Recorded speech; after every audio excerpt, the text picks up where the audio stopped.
بسم اللہ الرحمن الرحیم۔ سورہ مطففین کی آیت نمبر 9 سے لے کر آیت نمبر 13 تک کی جو آیتیں ہیں، ان کا ترجمہ تو شاید ہو گیا تھا، البتہ ان کی تفسیر جو ہے وہ شاید رہ گئی تھی، تو آج سماعت فرما لیں۔ ان آیت کے جو بنیادی مضمون ہے، جو بنیادی خلاصہ ہے، وہ قیامت کی منکرین کا تذکرہ ہے ان آیات کے اندر، اور جو اس انکار کے بنیادی اسباب ہے، اور جو اس انکار کی قباحت اور جو اس کی خرابی ہے، اس کا ذکر ہے۔ چنانچہ اللہ نے فرمایا کہ وَيْلٌ يَوْمَئِذٍ لِّلْمُكَذِّبِينَ، کہ اس دن یعنی قیامت والے دن جو ہے وہ ہلاکت ہوگی ایسے لوگوں کے لیے جو روز جزا کو، قیامت کے دن کو جھٹلانے والے ہیں۔ ویل کا لفظ یہ ہلاکت، بربادی کے لیے استعمال ہوتا ہے، نقصان کے لیے استعمال ہوتا ہے، اور بعض مفسرین کہتے ہیں کہ ویل یہ مخصوص گڑھے کا نام ہے، جہنم کے اندر ایک مخصوص طبقے کا نام ہے۔ جو بھی معنی لیا جائے تو یہی مطلب نکلتے ہیں کہ قیامت کے دن ایسے لوگوں کے لیے ہلاکت ہے، بربادی ہے، نقصان ہے۔ آگے فرمائے کہ یعنی وہ لوگ الذین یکذبون بیوم الدین، یہ پچھلے آیت کی مزید تفسیر ہے، اس کی وضاحت ہے کہ جھٹلانے والوں سے مراد وہ لوگ ہیں جو قیامت کے دن، ان بدلے کے دن کو جھٹلاتے ہیں۔ یوم الدین سے مراد بدلے کا دن، قیامت کا دن ہے۔ آگے اللہ نے فرمایا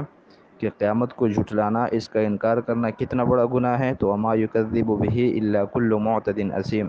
کہ قیامت کے دن کا انکار کوئی نہیں کرے گا مگر وہ شخص جو گناہگار ہو اور حد سے آگے بڑھنے والا ہو، یعنی اپنے نافرمانی میں، کفر شرک میں، فسق و فجور میں جو حد سے زیادہ بڑھ جاتا ہے، تو اس کا انجام یہ نکلتا ہے کہ وہ قیامت کا انکار کر بیٹھتا ہے۔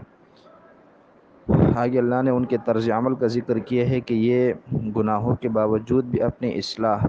اور اپنے حالات کو ٹھیک کرنے سے غافل ہے، کیونکہ انسان کو اپنے گناہ کا احساس ہوگا تو اس کی اصلاح کرے گا، لیکن یہاں تو صورتحال ہی کچھ اور ہے۔ فرمایا اذا تتلی علیہ آیاتنا قال اساطیر الاولین، جب ان کے سامنے ہماری آیتیں پڑھی جاتی ہیں تو بجائے سننے کے، بجائے نصیحت حاصل کرنے کے، کہتے ہیں کہ یہ تو پچھلوں کی کہانیاں ہیں، یہ تو افسانے ہیں، یہ تو بے بنیاد کہانیاں ہیں، اس پر ہم نے کیا عمل کرنا ہے۔ تو یہ سب کچھ کیوں ہوتا ہے، انکار کیوں کرتے ہیں، نصیحت کیوں حاصل نہیں کرتے؟ آگے اللہ نے فرمایا کلا بل ران علی قلوبہم ما کانوا یکسبون، کیونکہ ان کے اپنے سابقہ پرانے اعمال کی وجہ سے ان کے دلوں پر زنگ چڑھ گیا ہے، اور ان کے دل کے اندر سے وہ کیفیت ختم ہو گئی ہے، وہ مادہ ختم ہو گیا ہے، وہ خصوصیت ختم ہو گئی ہے جس کی وجہ سے اچھے برے میں انسان تمیز کرتا ہے، فرق کرتا ہے۔ جیسے ایک آئینہ گھر میں ہم رکھتے ہیں اور اس آئینے کے اندر ہم اپنے چہرے کا جائزہ لیتے ہیں، اور جو بھی ہمیں داغ دھبا نظر آتے ہیں اسے دور کرتے ہیں کیونکہ وہ آئینہ صاف ہوتا ہے۔ لیکن اگر یہی آئینہ جو ہے نا وہ داغدار ہو جائے، اس پر زنگ چڑھ جائے، وہ خراب ہو جائے، تو پھر اس آئینے میں ہمیں اپنی شکل و صورت نظر نہیں آتی۔ تو یہی حال ان کے دلوں کا بھی ہے کہ دلوں پر گناہوں کا زنگ چڑھ گیا ہے، اور اس زنگ کے چڑھنے کی وجہ سے اب وہی دل جو ہے وہ خیر کی طرف مائل نہیں ہوتے، اور اچھے برے میں امتیاز اور تمیز نہیں کر پاتے۔ یہ اللہ تعالیٰ کا ارشاد ہے، اعوذ باللہ من الشیطان الرجیم، بسم اللہ الرحمن الرحیم، ان الذین اجرموا كانوا من الذین آمنوا یضحکون، بے شک وہ لوگ اجرموا جو گناہگار ٹھہریں، جنہوں نے دنیا میں کفر اور شرک کا جرم کیا، کانوا من الذین آمنوا، یہ ان لوگوں پر جو ایمان لائے ہیں، یضحکون ہنستے تھے، یعنی یہ جو کفار اور مشرکین تھے یہ دنیا میں اہل ایمان پر ہنسا کرتے تھے۔ وَإِذَا مَرُّوا بِهِمْ، اور جب ان کے پاس سے گزرتے تھے، يَتَغَامَزُونَ، تو آپس میں ایک دوسرے کو آنکھیں مارتے تھے۔ آپس میں ایک دوسرے کو آنکھیں مارنے کا مطلب اہل ایمان کا مذاق اڑانا اور اہل ایمان کے ساتھ استہزاء کرنا۔ وَإِذَا انقلبوا إِلَىٰ أَهْلِهِمْ، اور یہی کفار اور مشرکین جب اپنے گھروں میں لوٹتے تھے تو انقلبوا فکہین، تو یہ لوٹتے تھے دل لگی کرتے ہوئے، اہل ایمان کا مذاق اڑاتے ہوئے۔ وَإِذَا رَأَوْهُمْ، اور جب یہ دنیا میں اہل ایمان کو دیکھتے تھے، قالوا، تو کہتے تھے،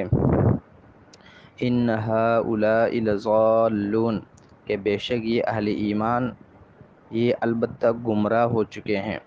یعنی نعوذ باللہ، یہ جب مسلمانوں کو دنیا میں اللہ کی عبادت کرتے ہوئے دیکھتے تھے تو یہ انہیں گمراہ اور پاگل سمجھتے تھے، حالانکہ وَمَا أُرْسِلُوا عَلَيْهِمْ حَافِظِينَ، ان کفار کو ان اہل ایمان کا نگہبان بنا کر، نگران بنا کر نہیں بھیجا گیا تھا۔ یہ ان کے طرز عمل کا ذکر تھا دنیا میں، آگے ان کے انجام کا ذکر ہے۔ فَالْيَوْمَ الَّذِينَ آمَنُوا مِنَ الْكُفَّارِ يَضْحَكُونَ، بس آج کے دن وہ لوگ جو دنیا میں ایمان لائے تھے وہ کفار پر ہنسیں گے، یعنی دنیا میں جو کچھ کیا تھا اس کا بدلہ اب آخرت میں ملے گا۔ عَلَى الْأَرَائِكِ يَنظُرُونَ، اپنے مسہریوں پر، اپنے تختوں پر بیٹھ کر مشاہدہ کریں گے، یعنی یہ اہل ایمان اپنے تختوں پر بیٹھ کر ان کفار کے عذاب کا مشاہدہ کریں گے۔ هل ثوب الکفار ما كانوا يفعلون، کیا کفار کو بدلہ دے دیا گیا ان اعمال کا جو وہ کرتے تھے؟ یعنی ہاں، جی ہاں، کفار کو ان کی کیے کا بدلہ دے دیا گیا۔ یہ ان آیات کا ترجمہ ہے، آگے ہم ان آیات کی مختصر تفسیر پڑھیں گے۔ جیسا کہ بتایا گیا ہے کہ آج کے سبق میں جو آیتیں پڑھی گئی ہیں، ان آیات کے اندر اس طرز عمل کا، اس رویے کا ذکر ہے جو کفار اور مشرکین دنیا کے اندر اہل ایمان کے ساتھ رکھتے تھے۔ اس برتاؤ کا، اس سلوک کا ذکر ہے جو یہ کفار اور مشرکین دنیا کے اندر مسلمانوں کے ساتھ رکھتے تھے۔ چنانچہ اس کی کچھ جھلک اور اس کی کچھ صورتیں یہاں بیان کی گئی ہیں کہ یہ مجرمین اور یہ فساق، فجار، یہ کفار،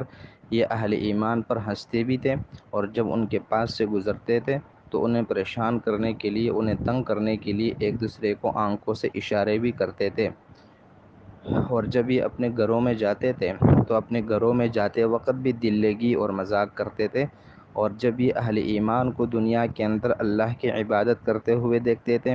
روزے کے اندر بھوک اور پیاس برداشت کرتے ہوئے دیکھتے تھے، اللہ کے راستے میں قربانیاں دیتے ہوئے دیکھتے تھے، تو یہ سمجھتے تھے کہ نعوذ باللہ یہ جنت کے چکر میں اور یہ جو ہے نا اللہ کو راضی کرنے کے چکر میں یہ گمراہ ہو چکے ہیں۔ اور یہ وہ رویے ہیں جو شروع دن سے لے کر آج کے دن تک ہر دور میں، ہر زمانے کے اندر دیندار طبقے کے ساتھ روا رکھا گیا ہے، اور یہ سلوک ہر زمانے کے اندر اہل ایمان کے ساتھ کیا جاتا ہے۔ آج کے زمانے کے اندر بھی اگر کوئی شخص داڑھی رکھتا ہے، کوئی خاتون پردہ کرتی ہے، تو انہیں یہی طعنہ ملتا ہے کہ یہ تو پچھلے زمانے کے لوگوں کی باتیں ہیں، یہ تو جدید دنیا سے واقف ہی نہیں ہے، ان کو پتہ نہیں جنت کے چکر نے کس کس پریشانی کے اندر اور کس کس چکر میں ڈال دیا ہے۔ تو جو کچھ آج ہم اپنے معاشرے میں سنتے ہیں یہ شروع سے چلا آ رہا ہے۔ اللہ تعالیٰ فرماتے ہیں وَمَا أُرْسِلُوا عَلَيْهِمْ حَافِظِينَ، معلوم نہیں کہ یہ کفار اور مشرکین ایسا کیوں کرتے ہیں، حالانکہ ان کفار اور مشرکین کو تو اہل ایمان کا نگہبان بھی نہیں بنایا گیا، ان کو ان کے اعمال کی جانچ پڑتال کرنے والے بھی نہیں بنایا گیا ہے، تو پھر یہ اہل ایمان کے اعمال پر اور ان کے زندگیوں پر اتنا نظر کیوں رکھتے ہیں؟ آگے پھر ان کفار اور مشرکین کے انجام کا ذکر ہے کہ چونکہ دنیا میں اہل ایمان کو بڑا تنگ کیا تھا، دنیا میں اہل ایمان کا مذاق اڑایا تھا، اور وہ چونکہ فانی زندگی تھی، وہ کچھ سالوں کا مزہ تھا، وہ چند سالوں کی لذت تھی، وہ تو ختم ہو گئی ہے، لیکن اس کا بدلہ آج انہیں ملے گا۔ فَالْيَوْمَ الَّذِينَ آمَنُوا مِنَ الْكُفَّارِ يَضْحَكُونَ، بس آج کے دن کفار کے اوپر یہ اہل ایمان ہنسیں گے، اور اب یہ ہنسنا یہ ہمیشہ ہمیشہ کے لیے ہوگا، کیونکہ آخرت کی زندگی پھر ختم ہونے والی نہیں ہے۔ عَلَى الْأَرَائِكِ يَنظُرُونَ، اور یہ اہل ایمان اپنے مسہریوں پر بیٹھ کر ان کفار کے عذاب کا مشاہدہ اپنی آنکھوں سے کریں گے۔ آگے سوالیہ انداز میں پوچھا گیا ہے کہ کیا کفار کو ان کے کیے کا بدلہ مل گیا؟ تو بالکل، کفار نے جو کچھ دنیا کے اندر کیا ہوگا تو آخرت کے اندر ان کو اس کا پورا پورا بدلہ مل جائے گا۔ تو یہ آج ایک اور صورت ہماری مکمل ہو گئی ہے ترجمہ اور تفسیر کے سبق میں، اور انشاءاللہ اس کے بعد پھر ہم اگلی صورت شروع کریں گے، سورۃ الانشقاق۔